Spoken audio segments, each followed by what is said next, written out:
You want to know how it really went down? I'll tell you. Because the day I inherited my grandpa's $1 million yacht was the same day the worst HOA Karen on the West Coast tried to steal it right out from under me. Picture this. I'm standing on the dock with the keys in my hand, not 10 minutes off the phone with the lawyer, when these self-declared HOA cops march right onto my deck, snapping photos like paparazzi at a celebrity meltdown. The so-called president of the Bayside Community Homeowners Association, Linda Pritchard, 60-something, haircut so sharp it could slice cheese, binder clutched to her chest like a bulletproof vest, smirks, waves a stack of fake documents in my face, and calls me a squatter. Yeah, that happened. Right there, in broad daylight, on the boat my grandpa built with his own hands.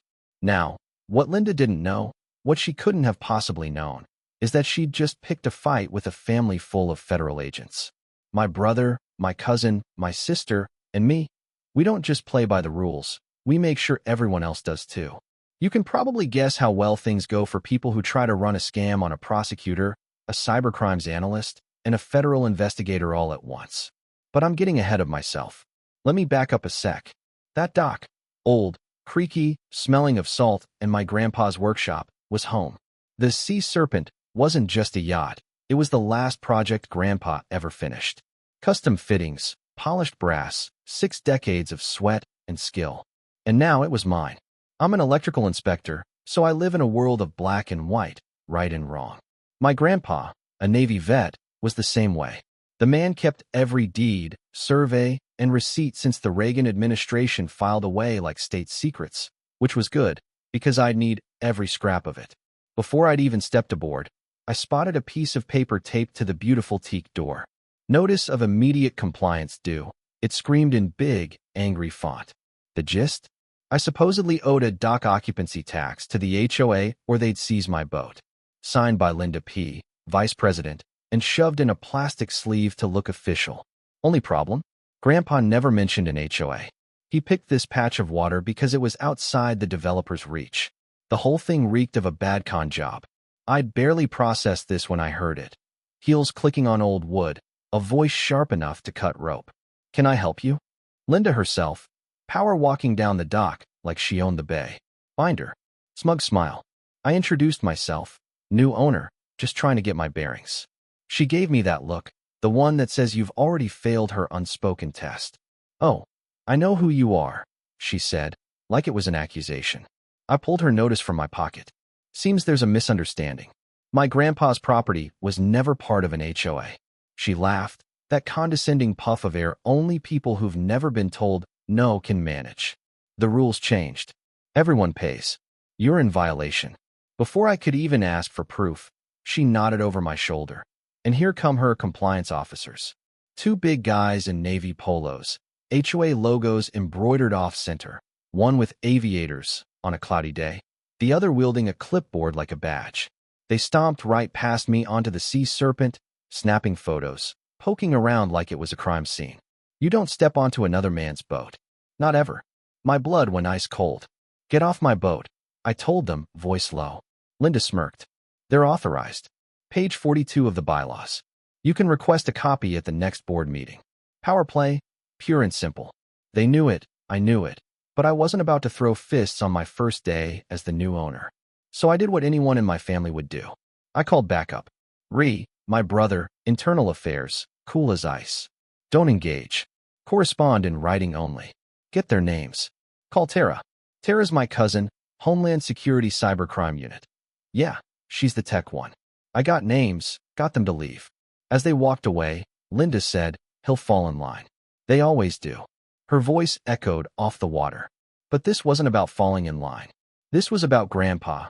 And if you knew him, you'd know he'd fight until the last nail in the hull. I dug through the old man's files that night. Deeds, surveys, exemption forms from the county clerk dated before the HOA ever existed. Grandpa's land and dock. Legally excluded from the Bayside Community HOA, in black and white. There were emails too, a boundary dispute years ago, settled in writing by the then HOA president, confirming our property was off limits to their rules. Linda hadn't changed the rules. She was flat out ignoring the law. Then I found the kicker. A forged compliance notice signed by Linda, dated 8 days before the supposed board vote that created the dock tax. It was a setup, plain as day. Fraud. Grandpa's printer even time-stamped it. It all clicked together. I didn't sleep much. Next morning, bang, bang, bang. Aviator guy hammering a giant orange violation sign to my dock. Linda standing by, arms crossed, smirk loaded for bear. "You're racking up $250 a day," she chirped, acting like her laminated binder was the Constitution. I walked right up, calm. "My family investigates fake documents for a living. You sure you want to push this?" For the first time, her smile slipped. Just a flicker, but it was there. That night, I started a group text. Tara, and my sister Jamie, prosecutor, the closer. Family project, I typed. Shared the evidence. Fake notice, illegal entry, wrong date. Within minutes, my phone was lighting up like Christmas. Wanted camera footage. Tara wanted digital scans. Jamie, document everything. Do not engage. I was a camera now. Turns out Grandpa had a trail cam hidden on the dock, motion activated, aimed at the gangway. The footage was gold. Linda's officers trespassing, trying to peek in the windows. "Jamie, that's criminal trespass. In some states, it's a felony. We have them." I dug up the original PDF of Linda's forged notice, sent it to Tara, who pulled the metadata. Creation date. Author. L. Pritchard. Game, set, match. Then came the smoking gun, an email Linda sent to the treasurer, George, weeks before. "Just post the notices on the old man's boat after he's gone. His family's out of state. They'll never fight it, probably just sell." Grandpa saved it. He knew. The digital fingerprint confirmed it was real. Linda was betting the family would roll over. She had no idea who she was dealing with. The next 6 weeks? A silent standoff. I installed more cameras, kept my distance, documented every visit. Linda and her goons would swing by, posture, yell, threaten towing. I just filmed, never opened the door. My silence drove them nuts. Then the final notice arrived by certified mail. Intent to file a lien for thousands in fake dock taxes. But mailing fake threats? That's wire fraud. Jamie started digging into the HOA's charter and insurance. Linda had added illegal amendments, never filed with the county, operated without required bonding insurance, and one of her officers was a convicted fraudster. It wasn't just my case anymore. This was a pattern. Jamie called it. "They're done. All we need now is a confession." Reset the trap. Emailed Linda posing as my lawyer, offered to negotiate. Linda couldn't resist, agreed to meet at the dock. On the big day, the whole family was in play. Tara in the cabin with comms, Jamie nearby with a sheriff's deputy and a folder full of warrants, at the dock in his best poker face. Linda showed up with her enforcers and that binder thicker than a phone book.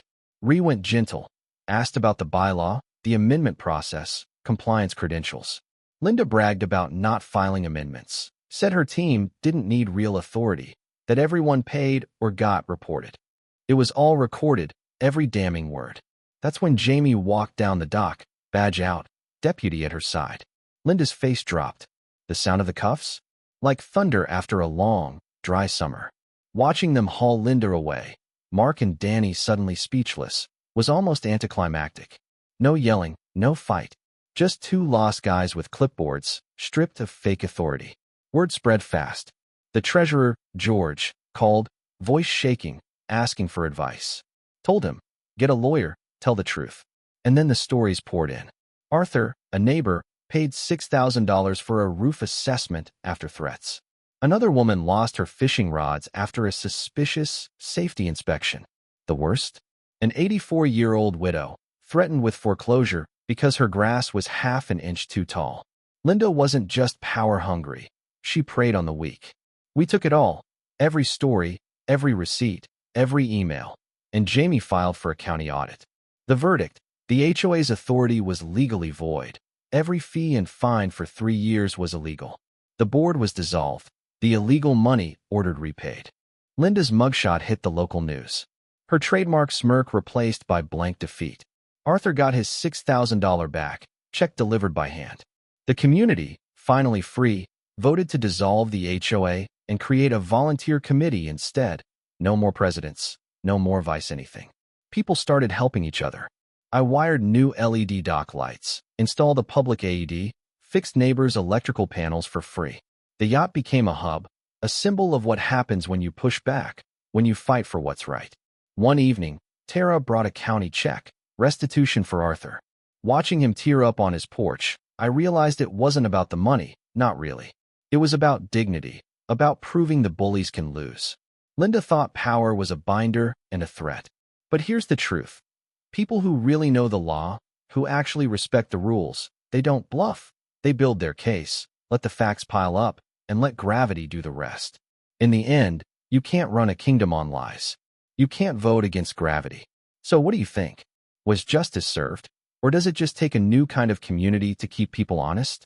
Let me know where you're watching from, and drop your thoughts on HOA power, real justice, or the wildest thing your own neighborhood ever pulled, because this fight, honestly, could happen anywhere.